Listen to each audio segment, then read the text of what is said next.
Hi, this is Anna Maria, functional strength trainer with Henschel Chiropractic, and this is part 2 of our ankle series. So right now we're going to talk about some ankle strengthening techniques.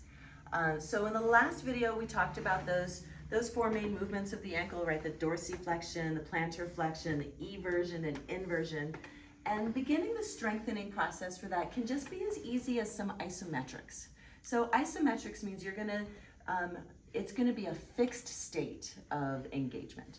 So I'm going to start with my dorsiflexion strengths, and you can even see right there, if you look at that muscle right on the top of my shin, that's what's going to create that dorsiflexion, pulling up the feet, right? So in order to isometrically engage that, I'm going to press down my hand and I'm going to try and resist it. You can see I'm trying to push my foot up, but my hand isn't letting it move. Okay, that's isometric engagement.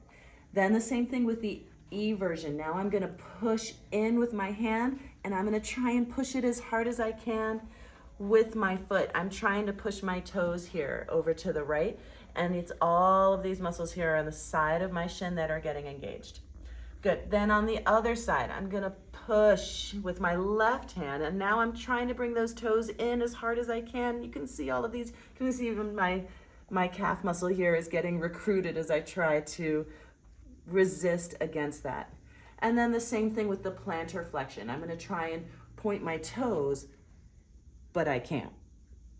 Right? Now you can really see that calf muscle starting to really try and fight it. So that's a great place to start in your ankle strengthening activities. Another way we can really work that dorsiflexion, which a lot of us lose, and sometimes it has more to do with the length of your calves and your Achilles tendon, but to lean up against a wall,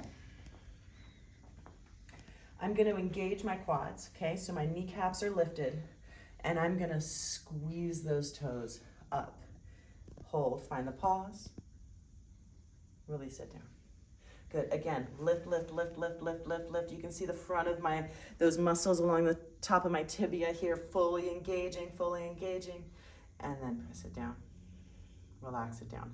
Good. So we're going to do sets of 10, right? And if that's a lot, right, for some of you that might be a lot, you're going to step in towards the wall, and maybe it's not going to be as much, okay? Maybe they're just going to be a little bit lifted. And we can work that way, okay?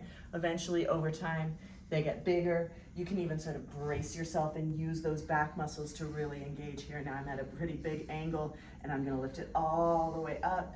Squeeze, squeeze, squeeze, squeeze, squeeze, and release it down. Another way we can work our ankle strength is to work that inversion and eversion. So you can get any kind of band. It doesn't have to be one of these fancy bands. It can be a regular TheraBand up here, a little bit lighter. Tie it around a fixed object. I'm going to slip my foot in here. Now my heel is down, and it's going to stay down, right? I'm going to make sure that there's some resistance there, and I'm going to rotate. Now I'm working that eversion. I am trying not to move my whole, right? I'm trying not to move from the hip here, right? This is not what, we don't want to open up. This is just the foot coming out, right? And that's going to work. And again, we're going to do sets of 10. Really trying to work the outside. Inversion, same thing. Make sure you're starting with some resistance, right? From a point of resistance. And I'm going to squeeze in and out. Woo, I feel that. Really hold it in and out. Good. All of those exercises can be increased in weight, right? So you can actually find yourself, I could even do my dorsiflexion exercise right here by pulling up. This isn't low enough. I would need my foot a little bit higher, but to pull it back, right? You can use the cables. If you have access to a cable machine, you can use cables to increase the weight and work on your mobility that way. That's a great place to start so that you have the strength to then start to work on balance and mobility. In the next video, we're gonna talk about balancing on a ball and working some balance moves.